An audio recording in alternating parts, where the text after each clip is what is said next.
लक्ष्मी व्रत हे 28 ऑगस्ट रोजी येत आहे. खूपच शुभ दिवस आहे, कारण या दिवशी राखी पौर्णिमा, वरदलक्ष्मी व्रत, वैभवलक्ष्मी व्रत, श्रावणी शुक्रवार असे एकदम येत आहे. या व्रताची मांडणी सकाळी करावी. सगळ्यात आधी स्वच्छ फरशी पुसून चौरंग मांडावा. त्यावर लाल रंगाचे वस्त्र धारण करावे आणि एक तुपाचा दिवा लावून घ्यावा.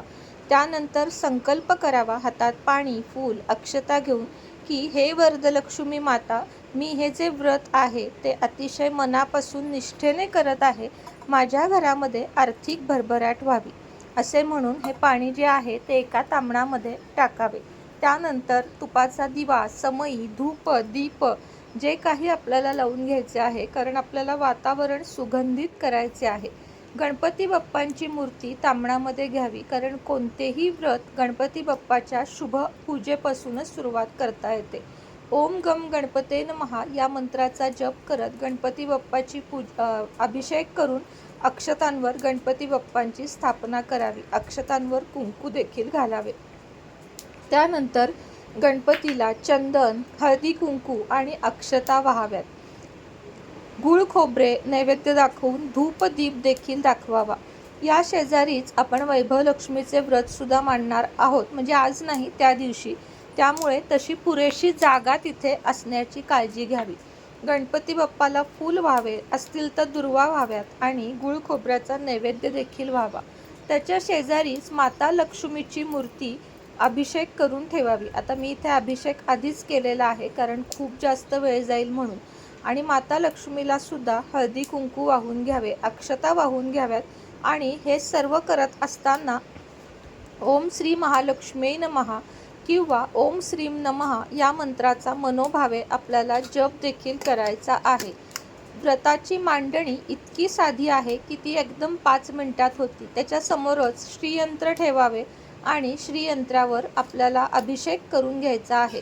या ठिकाणी मी आधीच अभिषेक देखील केलेला आहे. श्रीयंत्रावर मी इथे कुंकुमार्चन करून घेत आहे. अगदी 5 वेळाच मी आत्ता करत आहे, पण वरदलक्ष्मी व्रताच्या दिवशी श्रीयंत्रावर संपूर्ण लक्ष्मी सुक्त, श्रीसुक्त म्हणत आपल्याला कुंकुमार्चन करायचे आहे. कारण कुंकुमार्चन केल्याने माता लक्ष्मी खूप जास्त प्रसन्न होते. श्रीयंत्र हे माता लक्ष्मीचे आसन आहे.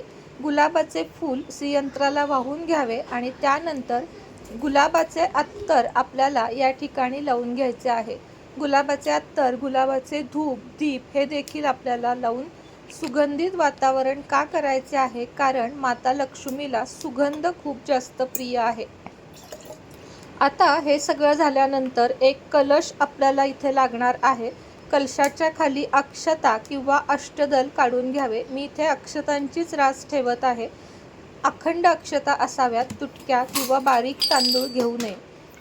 या एका तांब्यामध्ये आपल्याला कुंकवाच्या लाल रेषा खालून वरती काढायच्या आहेत. मी का काढल्या नाहीत, कारण माझ्या या कलशावर अष्टलक्ष्मीच्या मूर्ती आहेत, म्हणून मी कुंकवाच्या रेषा काढलेल्या नाहीत. पण तुमचा तांब्या जर कलश प्लेन असेल तर कुंकवाच्या खालून वरती अशा रेषा काढून घ्याव्यात. तांब्या अगदी कंठापर्यंत तांदळाने भरून घ्यावा. लक्षात ठेवा की या कलशामध्ये पाणी भरायचं नाही, तर हा जो कलश आहे तो तांदळाने भरून ठेवायचा आहे.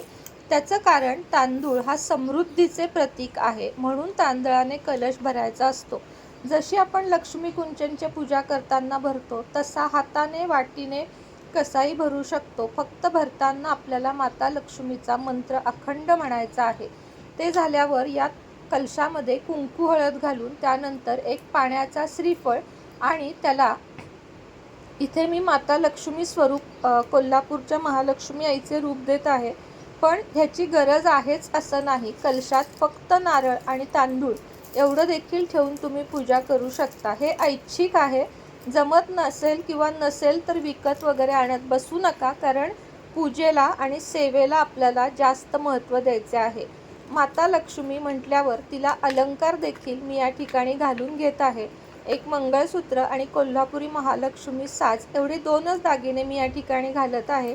तुमच्याकडे असतील अवश्य घाला, नसतील नाही घातलेत तरीही चालेल, पण थोडासा शृंगार माता लक्ष्मीला खूप प्रिय आहे आणि म्हणून तिच्यासाठी हे सौभाग्याचं लेणं म्हणून मी हे सर्व इथे घालत आहे, पण हे ऐच्छिक आहे. इच्छा असेल तर घाला, नाही तर नाही. नुसता गजरा वेणी हे घातलं तरीही चालेल. ह्याच्यावर तुम्ही चुनरी ठेवू शकता. परत या कलशाला साडी देखील मार्गशीर्ष महिन्यात आपण नेसवतो, त्या पद्धतीनं तुम्ही साडी देखील नेसवू शकता. म्हणजे किती करायचं हे आपल्या ह्याच्यावर आहे, पण मला असं वाटतं की सेवा जास्त कराव्यात. त्यानंतर गजांत लक्ष्मीसुद्धा इथे ठेवून घ्याव्यात, कारण गजांत लक्ष्मी या अष्टलक्ष्मीपैकी एक रूप आहे म्हणून. आणि हो, दक्षिणावर्ती शंख देखील आठवणीने प्रत्येक पूजेमध्ये ठेवावा आणि घंटानाद करून आरती करून घ्यावी. नैवेद्यासाठी आपण ड्रायफ्रूट्स, फळं यापैकी काहीही ठेवू शकतो किंवा शेवयाची खीर आणि संध्याकाळी संपूर्ण जेवणाचा नैवेद्य दाखवावा. लाल फूल आणि गजरा आठवणीने वाहून घ्यावा. श्री स्वामी समर्थ. जय जय स्वामी समर्थ. श्री स्वामी समर्थ. जय जय स्वामी समर्थ. श्री स्वामी समर्थ महाराजांच्या नामस्मरणाने आजच्या व्हिडिओला सुरुवात करूया. शुभ दुपार तुम्हा सगळ्यांना. कसे आहात तुम्ही सगळे? छानच असाल अशी आशा व्यक्त करते. 28 ऑगस्ट रोजी येत आहे वरदलक्ष्मी व्रत किंवा याला वरलक्ष्मी व्रत असे देखील म्हटले जाते. काहींना वाटते की वैभवलक्ष्मी व्रत आणि वरदलक्ष्मी व्रत हे एकच आहे, पण नाही. वैभवलक्ष्मी व्रत आणि हे व्रत संपूर्ण वेगळे आहे, पण ते महालक्ष्मीचेच व्रत आहे. मात्र वरदलक्ष्मी व्रत हे वर्षातून फक्त एकच दिवस त्याची पूजा आपल्याला करता येते. वरदलक्ष्मी व्रतामध्ये काय मांडणी करायची, कशी मांडणी करायची, पूजा कशी करायची, हे सर्व मी तुम्हाला पुढं एक 5 मिनिटांना व्हिडिओ येईल, त्यामध्ये सगळं काही दाखवलेलं आहे. अगदी रितसर मांडणी. त्यात फक्त मी नैवेद्य दाखवलेला नाहीये, जो आपण खिरीचा, पुरणपोळीचा, लाडूचा, कशाचाही दाखवू शकतो किंवा 5 फळं, ड्रायफ्रुट्स असं ठेवून नैवेद्य आपण दाखवू शकतो.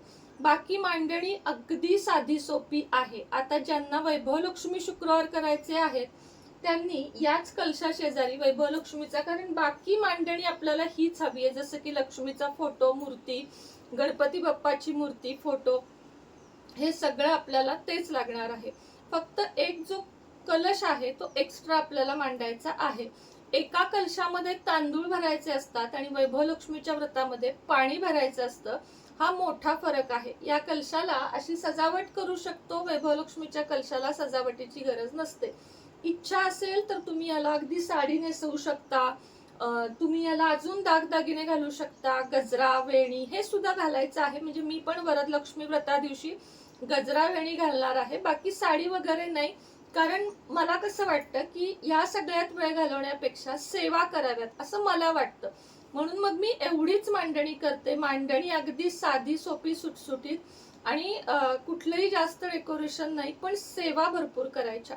आता हे व्रत का करतात, कुठून आली ही पद्धत? तर हे व्रताची पद्धत आलेली आहे तेलंगणावरून.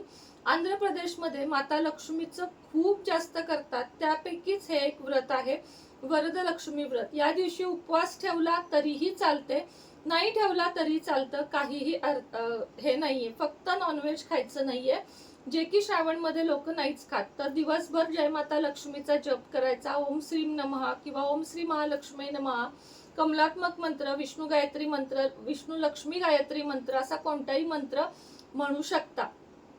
आता ही पूजा मांडताना एकच फरक आहे की हा कलश पाण्याने न भरता तांदळाने भरायचा. जसं आपण कुंचन सेवा भरतो, पण कुंचन सेवेमध्ये बाकी वस्तू पण असतात, यामध्ये काही कुठल्या वस्तू नसतात. व्रत करण्याची सोपी साधी पद्धत आहे. सकाळी उठावे, शुचिर्भूत व्हावे आणि ही मांडणी करून वरदलक्ष्मी व्रत मांडावे. आणि त्या मातेला आपल्याला सांगायचं आहे की आमची आर्थिक परिस्थिती उत्तम होऊ दे आणि सगळ्या अडचणी दूर होऊ दे, पैशाची भरभराट होऊ दे, एवढीच प्रार्थना करायची. हे व्रत मांडायचे. संध्याकाळी वैभवलक्ष्मीची कथा वाचायची या कथेसमोरच आणि वरदलक्ष्मीला प्रणाम करायचा. बाकी असं वेगळं काहीही नाहीये. अडचण असेल, पिरियड असेल, तुम्ही नाही करू शकत. आता महत्वाचं काय आहे? सेवा आणि नामस्मरण. नामस्मरण कुठले करायचे? ओम श्रीम नमः, ओम श्री महालक्ष्मी नमः या मंत्राचा किंवा जय लक्ष्मी माता या मंत्राचा जप करायचा आहे. सेवा कोणत्या करायच्या? श्री सुक्त, सगळ्यात मोठी सेवा. श्री सुक्त आणि व्यंकटेश स्तोत्र किमान 16 किंवा 21 वेळा म्हणायचं आहे. जाईल 1 तास जाईल, अगदी सावकाश शांत स्वरात म्हणाल तर 1 तास जाईल, पण तेवढा, कारण वर्षातून एकदाच आपल्याला हा वेळ द्यायचा आहे, त्यामुळे तेवढा वेळ काढा. आणि नाही जमलं ना, एक वेळा तरी वाचा. पण मी तुम्हाला सजेस्ट करीन की 16 किंवा 21 वेळा वाचा. फलश्रुती शेवटच्या वेळेस वाचायची, श्री सुक्ताची बाकी वेळेस फक्त सुरुवातीचं जे आहे ते वाचायचं. हरी ओम हिरण्यवर्णाम ते जे आहे ते वाचायचं. व्यंकटेश स्तोत्र 16 वेळा संपूर्ण वाचायचं. 1 मिनिट लागतो एकदा म्हणायला, 1 मिनिट ते 2 मिनिट लागतात, ते 16 वेळा म्हणायचं.